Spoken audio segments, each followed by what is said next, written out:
to another episode of the HR Growth Network podcast special series with Gwen Francis. Welcome, Gwen. Oh, Toyin, thank you. So good to be here again. I am so excited to have you back on. Today, we're going to be talking about back to basics within the framework of being an HR professional. And I can't wait to hear all of the points that I'm sure you've prepared, and of course, sharing my viewpoint as well. So let's go for it. Oh, Toyin, it's so good to be here again. Had a really great week and just, when you just reflect back and think, I'm just so grateful for this journey, right? And Yeah. just so grateful for the insight, so grateful for the support, just so grateful for this journey. So really want to just encourage and welcome all our listeners. So, you know, as a HR professional, we study, we understand the roles of HR, all the principles, all the theories. And I think coming to the UK for me in this big transition is, being at a strategic level, you come in with all these ideas of kind of where you want to pitch it in terms of, recruitment, talent development, etc. All Yeah, and strategic all of that. planning, Yeah. strategic HR, it's just like, and it's absolutely amazing, right? But back to basics. So, on reflection of this, for me, it was at the end of the day, we have gone into HR because we have a passion for people. People. And in the HR environment, majority of the time we're working with employees if you join a company. So, you know, at the end of the day, it's all about the employee, right? What does the employee want from work? And I'm really toning this down to real back to basics of basic needs. So, when you move into a company as an employee or as an HR professional, what do you want? What are the basic things that you want? You want to be treated fairly. Yeah. It's the basic thing. You want better communication, or you Yeah. want communication within your environment. You want to get a decent pay. Yes. You want to be able to get on with your colleagues. You want to be able to have a bit of a chance for training. So back to basics. So from an HR point of view, when you move into a new role or, your journey takes you in a different, I think it's important to just take that step back and settle yourself down to what are the basics, right? These are the basic needs of employees in a company. And it's then to say, okay, within that framework, how am I going to be setting up a structure around that? And I'm not sure if we've chatted in one of the podcasts, but for me, it's about getting the right people in the right seats doing the right things. Absolutely. And, for me, in my previous role, through my ex-CEO who was amazing, that was really the principles. The right people in the right seats doing the right things. And if you just take those basic elements, what does that look like in terms of, that talks to structure, Yeah. that talks to attracting the right employee through recruitment, that talks to compensation and benefits, your L&D, it talks to the cradle to grave approach to HR. Yes. So, yeah, I think it was just interesting on reflection of back to basics in the HR environment and not to overcomplicate it because, HR is moving forward and I absolutely love it. And digitalization and, all new things. But at the end of the day, it's about people Yes. and what do they need. And yeah, what are your thoughts on that, Toyin? When you're so spot on, I absolutely love what you said about don't overcomplicate it. So, I mean, just a slightly different take to that in the sense that, and then we can, get into that conversation as the business here for the people or the people are here for the business. And when you and I, being senior HR professionals, as we go up in our career, and this is for the people who are coming up, all for senior HR professionals who are listening, and you would know that you're talking about the people angle to business issues. There's a people angle to business issues, and that's the edge you're bringing to the table. So you're looking at the C-suite, you're looking at your CFO, your all of the C-suite officials, and then you're there as a chief head of HR or chief HR officer, and you're looking at reflecting how does this business decision going to impact on the people? How can we use people to enhance our business in such a way that they are the inimitable edge that they give our business? I mean, if you think about it, all of the factors of production being present, even technology being present, it's only a matter of time. If you've got a new technology, it's only a matter of time before your competitors find something similar or even find something better.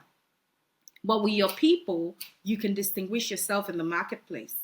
And that's the edge that HR professionals bring to the table when you're truly an HR professional, to understand how is this business decision going to impact on the people, or how is this people issue going to impact on the business, and you're balancing that. It's a fine balance at all times. But if you're a new HR professional getting into a new country, moving to America, Australia, USA, and all of those places, UK, you're not expected to charge in there and start making these big changes. I mean, a great book that comes to mind is Michael Watkins' First 90 Days. You're not expected to go in there and start changing all of these things because, again, why do you want to fix what's not broken? Why are you trying to make your impact in that way? You would only end up aggravating, irritating, and making a nuisance out of yourself being in there. Yes, you're senior. You were hired for your senior technical capabilities, but it's the people management side of things, your leadership capability. Because, I mean, at CHRO level, no one's going to ask you how to recruit someone. We know you should know how to recruit people. That basic HR qualifications, HR technical expertise is a given. We assume it on your behalf. What we want to see is your leadership capability. How are you able to navigate this complex senior management meetings, these complex board management conversations? How do you navigate that?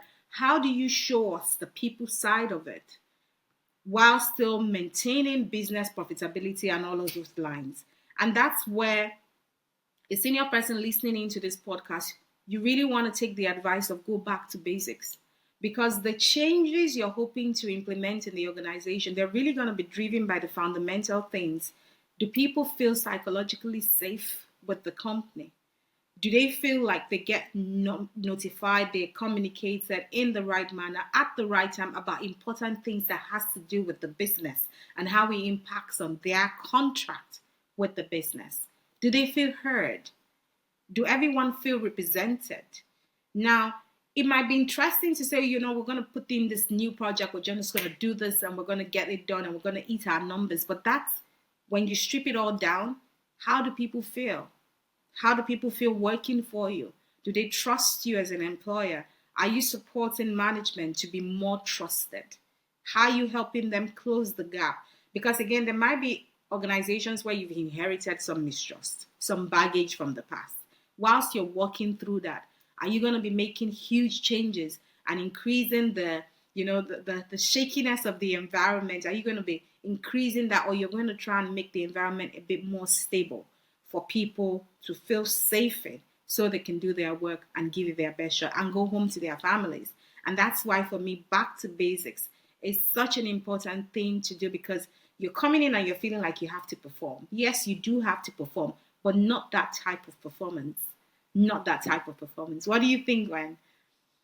No, you make such important key points, Toy. And at the end of the day, you can only build. So when you go into an organization, you have the foundation, right? So Yeah. if your foundation is shaky, then you can do anything, technology, new projects, but you're not fixing this. So my approach when I go into a new organization is kind of say, okay, what does my first 90 days look like? And that doesn't mean to say you need to be in an organization to apply that. But if we're talking back to basics, it's about listening to your employees. So what does your last employee satisfaction survey look like? What are the key things that employees are calling out? And if you don't have one, maybe you should do one. You know, it's just ask the questions around what do employees want in the business, and then listening, because you know the worst thing for me is surveys and surveys and then nothing happens. We never No give action. employees No feedback, action. and then the next year you go back with another survey and you lose And you have credibility survey because fatigue. yeah, you know. So yeah, I think really key for me is when we talk back to basics in a new environment, and this is where I think we as HR professionals can make a real impact, is to see what are employees asking and what have we done to address those questions, be it through town halls, be it through advisory council, be it through union feedback, be it through bulletins on the board, be it through however the means of communication. Patient. But it's Yeah. to, I think a key role in HR is to be able to translate that information back to employees to say, we've heard you. Yeah. This is what we said we're going to do, and this is what we've done. Yes. And being honest to be able to say, we've heard you, but we're not going to do anything about it, and this is why. So it's just being, having that kind of open Very forum open. that you can go back and engage employees, because that's how you build credibility. And culture and motivation is not something from a business point of view that happens overnight, right? No. It's Yeah. uh, it's a consistent way of communicating, showing up, doing what you say you're going to do with employees, putting things in place, and just being sensitive to employee needs. I mean, one of the things in the UK, if I may just share a bit of an experience around basic needs, Please do. is, there's a big focus on well-being, Yeah. and I absolutely love it. And one of the things was where I worked was around menopause. Okay, so we've yeah, I'm not sure if any of our listeners will be in that stage yet, but hey ho, if you are, that's a different topic, and if you're not, then. But menopause in the workplace has become a real focus in the UK, and where I was working, there wasn't really a lot of support for that. And GXO has an amazing central training hub where they actually offer these menopause cafes Something for very women in the important. workplace. And we had never really tapped into that. But one of the things coming up from the survey was, hi, there's women in the workplace that are going through this. They need some support.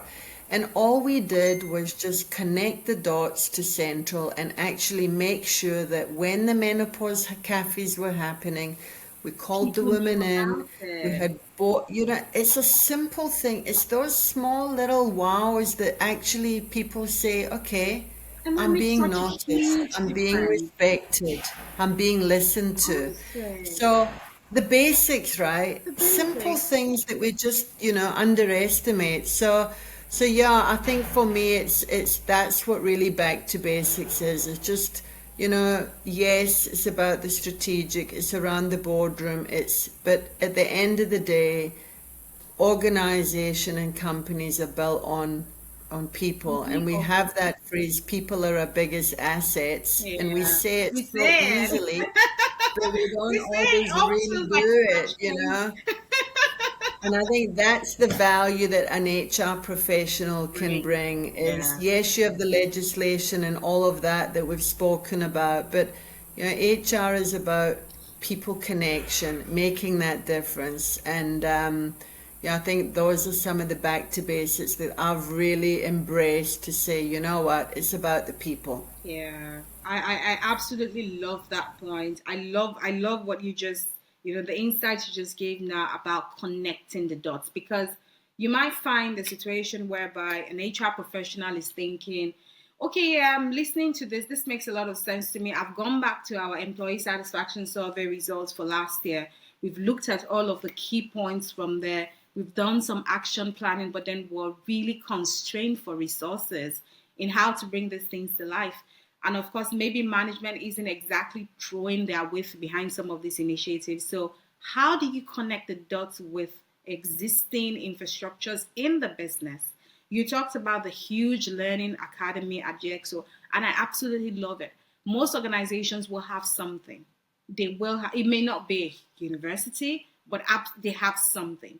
How can HR professionals be more attuned to leveraging already existing resources, because it's a resource, it's existing in the business.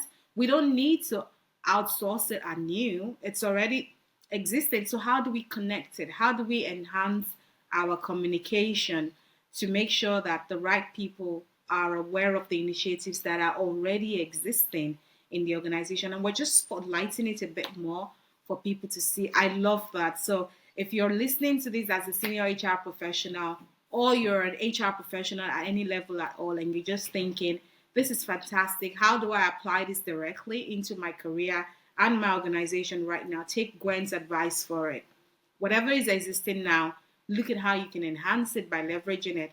Connect the dots with specific customer base within the organization and let them feel heard. Let them feel seen.